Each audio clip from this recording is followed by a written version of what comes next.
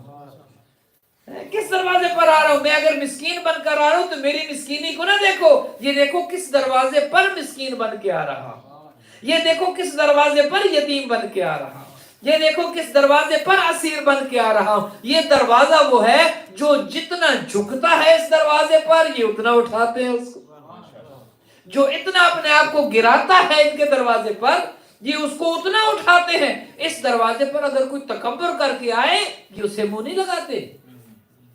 فرشتہ اگر یتیم بن کے آئے اس کے درجات بلند ہوتے۔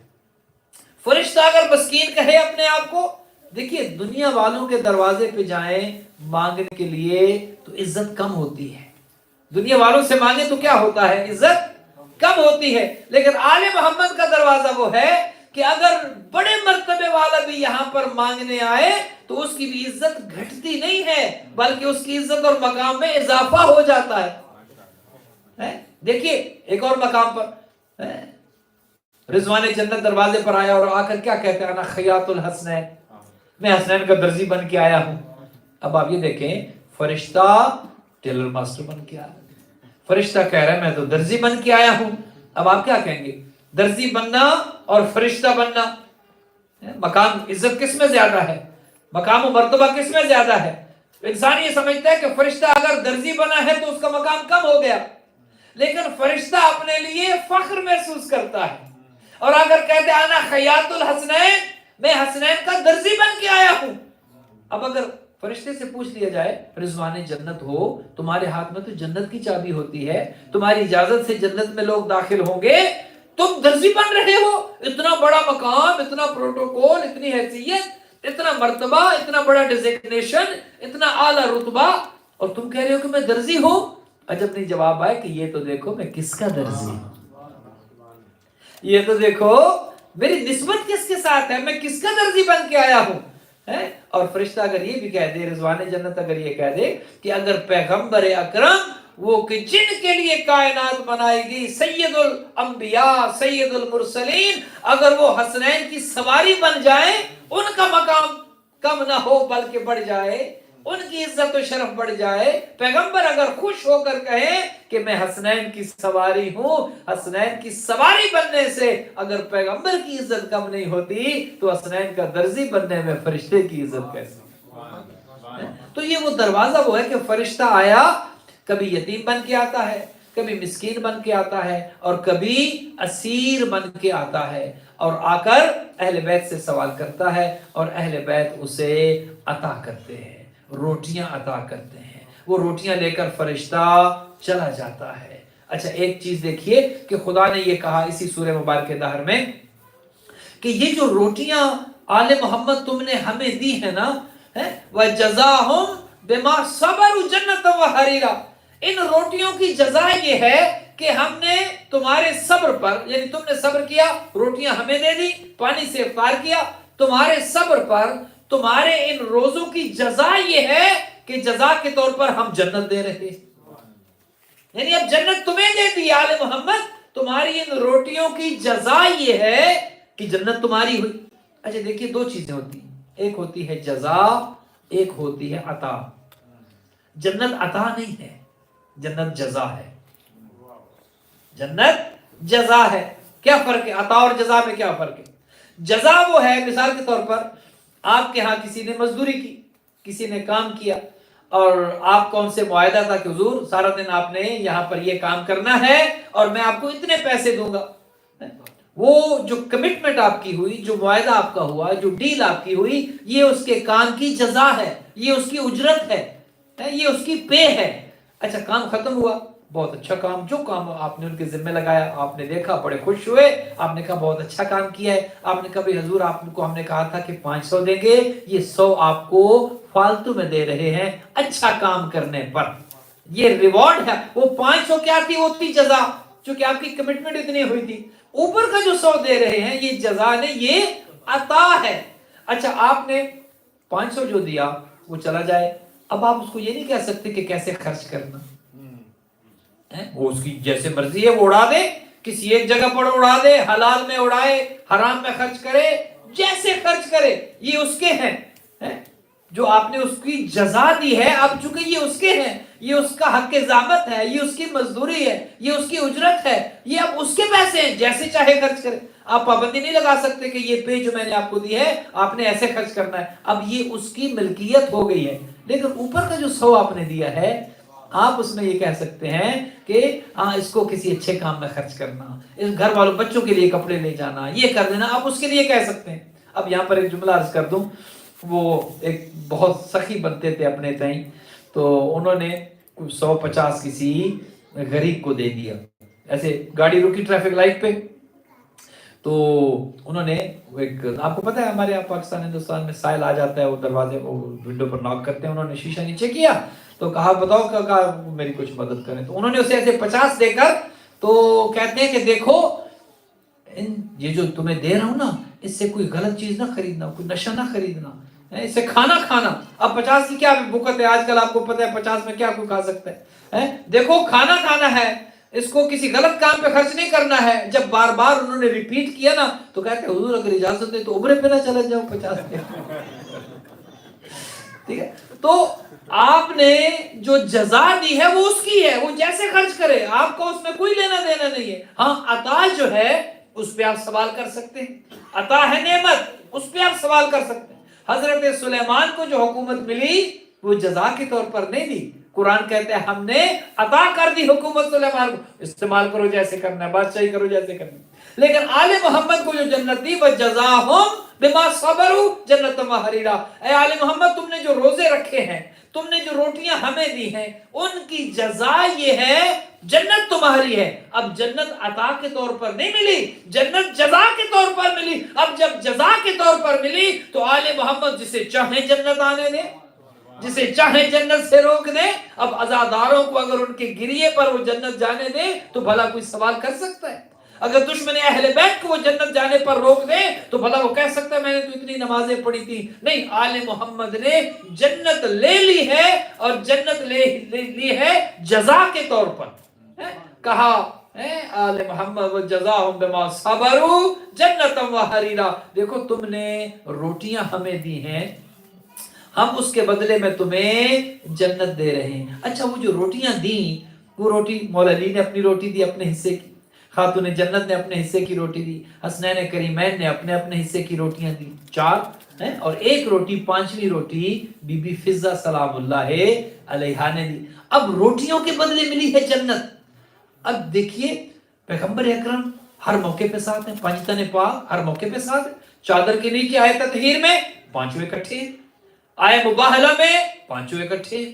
جب دیکھا جائے آل محمد اکٹھے ہیں. لیکن یہ آیت تعام جو ہے سورہ دہر میں جب روٹیوں کے بدلے جنت مل رہی ہے، پیغمبر اکرم نہیں ہے، رسول اللہ ہیں 5 لیکن رسول اللہ نہیں ہے. حضور کی جگہ پر بی بی فضہ ہے. 4 روٹیاں وہ گئی جنت، 5ویں روٹی گئی بی بی فضہ کی. پیغمبر اکرم نے نہ روزہ رکھا، نہ پیغمبر اکرم نے روٹی دی. سوچنے کی بات تو ہے نا. ویسے آل محمد ہر مقام پر اکٹھے، آئے تطہیر میں اکٹھے، آئے مباہلہ میں اکٹھے، ہر وقت ہر جگہ پر اکٹھے. لیکن جب جنت دینے کی بات آ رہی ہے تو خدا نے پیغمبر کو ان 5 میں شامل نہیں کیا بلکہ حضرت فضہ کو شامل کیا. کوئی وجہ تو ہوگی، کوئی وجہ تو ہوگی. پیغمبر سے روزہ نہیں رکھوایا اللہ نے، پیغمبر کی روٹی نہیں دی جنت میں تاکہ جنت دی جائے ان روٹیوں کے بدلے میں. علی ہیں، خاتون جنت ہیں، حسنین ہیں اور بی بی. خدا جانتا تھا کہ کوئی 1400 سال کے بعد دشمن اہل بیت وہ جنت جانے کی کوشش کرے گا، جنت جانے کی خواہش ہوگی اس کو. لیکن جب وہ دیکھے گا کہ جنت تو ملی ہے آل محمد کی روٹیوں کے صدقے میں، جنت تو ان کی ملکیت ہے، جنت تو ان کی جزا ہے، تو میں دشمن اہل بیت ہو کر بھلا جنت کیسے جا سکتا ہوں؟ پھر وہ ایک حل ڈھونڈے گا. وہ کہے گا نہیں، ایک روٹی تو رسول اللہ کی بھی تھی، ایک روٹی جنت ملی ہے 5 روٹیوں کے بدلے میں. چلے علی کی روٹی کے صدقے میں نہیں جاؤں گا. خاتون جنت حسنین، پیغمبر اکرم کی روٹی کے صلے میں یہ جتنی جنت پیغمبر کا حصہ بنتا ہے اس حصے میں تو میں جنت جا سکتا ہوں. خدا نے کہا نہیں، میں رسول اللہ کی روٹی شامل ہی نہیں کروں تاکہ کل کو یہ نہ کہے کہ رسول اللہ کی وجہ سے میں جنت میں چلا گیا. کہا نہیں، نہ رسول اللہ نے روزہ رکھا، نہ رسول اللہ نے